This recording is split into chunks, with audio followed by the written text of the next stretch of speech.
First, Alon, thank you very much. I don't lead personally. The base is the one that leads the department or the efforts for many years. I came to speak. Do I control the slides? Oh, there I have it. I came to talk about an international exercise, and the sessions talks about the national level, and I want to tie them both. To the best of my knowledge, Amir Eshel, the first Air Force commander that coined the term of aerial diplomacy as relating to the Israeli Air Force. It's to take the activities of the Israeli Air Force and utilize them to the advantage in the realm of diplomacy, of international diplomacy.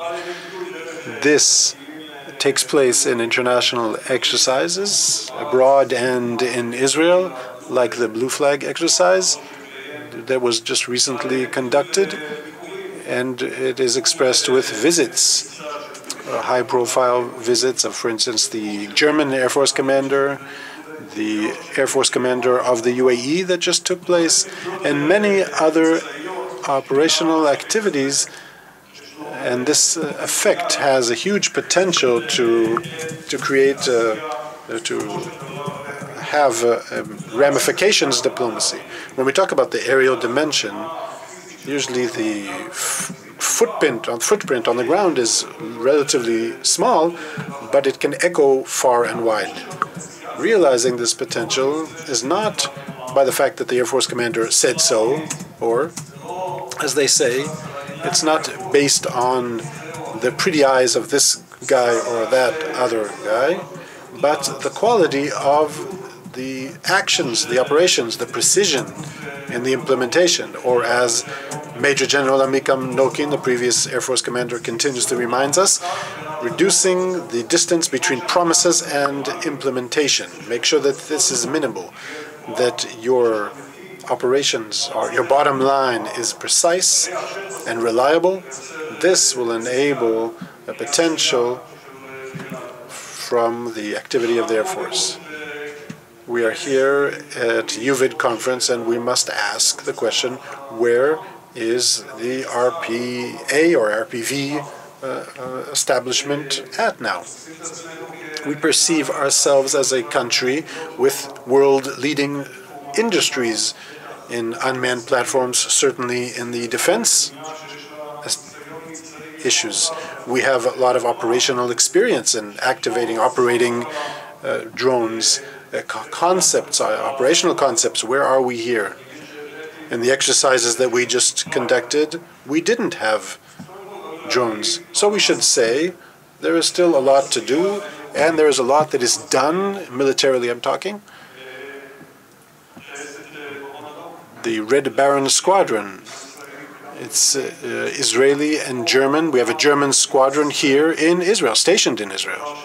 Something that we could never imagine in the past. Certainly today, 83 after Kristallnacht, and things like this are now happening with the Germans, and many other exercises and training and projects that we give services. We fly abroad, we host people from abroad here, but when I try to look at these areas, most of the arenas that we operated in were driven by interests of developing weapons. How does this ultimately serve weapons? Because we finally benefit from it ourselves. Not only business-wise for the companies, it benefits us, the Air Force, operationally. This wasn't enough for us, so about 2 years ago, I gave this challenge to the RPV school, operator school, that is the Air Force lead in international operations, in drone activity, that is mostly training and licensing. A team convened, led by the head of the school, many young and talented officers, and they brought forward a project, a plan, how to implement it, how to bring international activity that will bring collaboration all the way to operational collaboration. That is our long-term goal. And one of the flag examples that this team put on the table was the blue flag for RPVs, or drones, that ultimately will be Blue Guardian, that was the Blue Guardian in the last summer, an international exercise with 6 countries, United States, the UK, Italy, Germany, France, and Israel. About a 2-week-long exercise together. There were several advantages for the COVID era, because this exercise we did because the deployment was of operational teams only from the partner countries. And this, of course, creates an operational deployment that is lean and cheap, which enabled the countries to participate with an easier decision-making process. Flights were on our platforms. The countries did not come with their own platforms. So it started with basic training on the platform, the Israeli platforms. Each country brought its knowledge and mission, and we added other aerial assets and ground forces in order to create a holistic training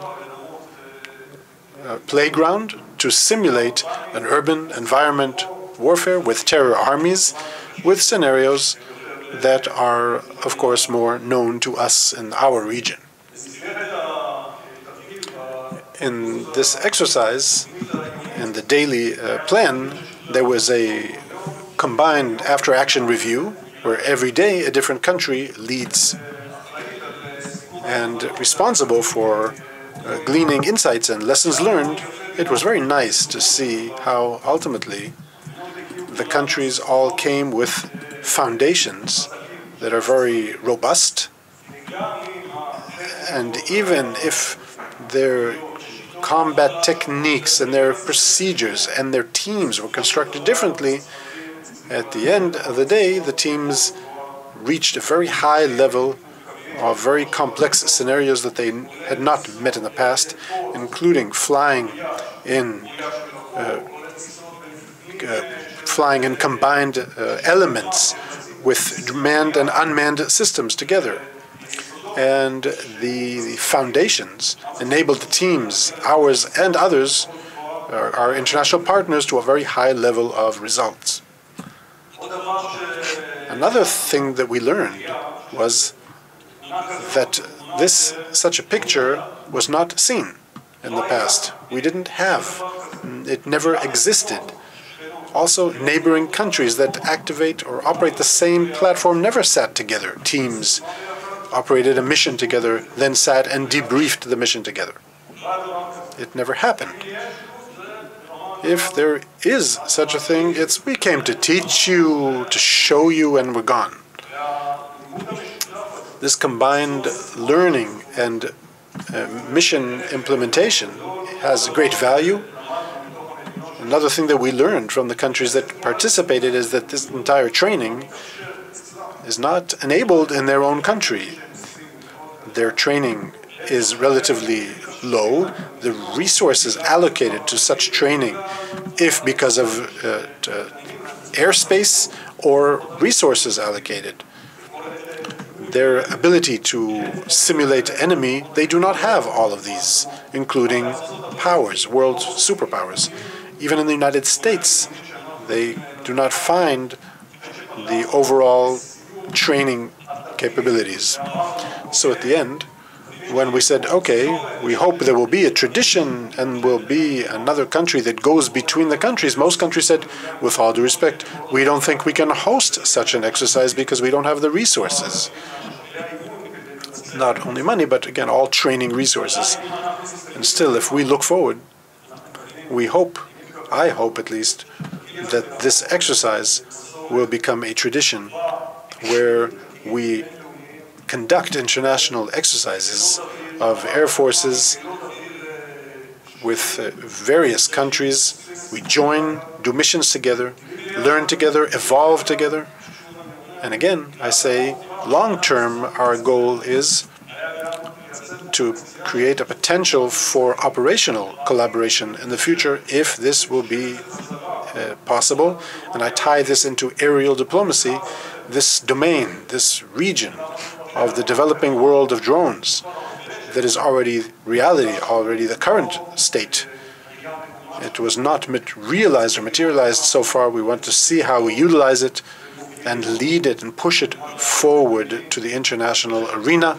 I hope that such pictures, images, are pictures that we will see also in the future, and it will become a new community. That's it. Thank you very much.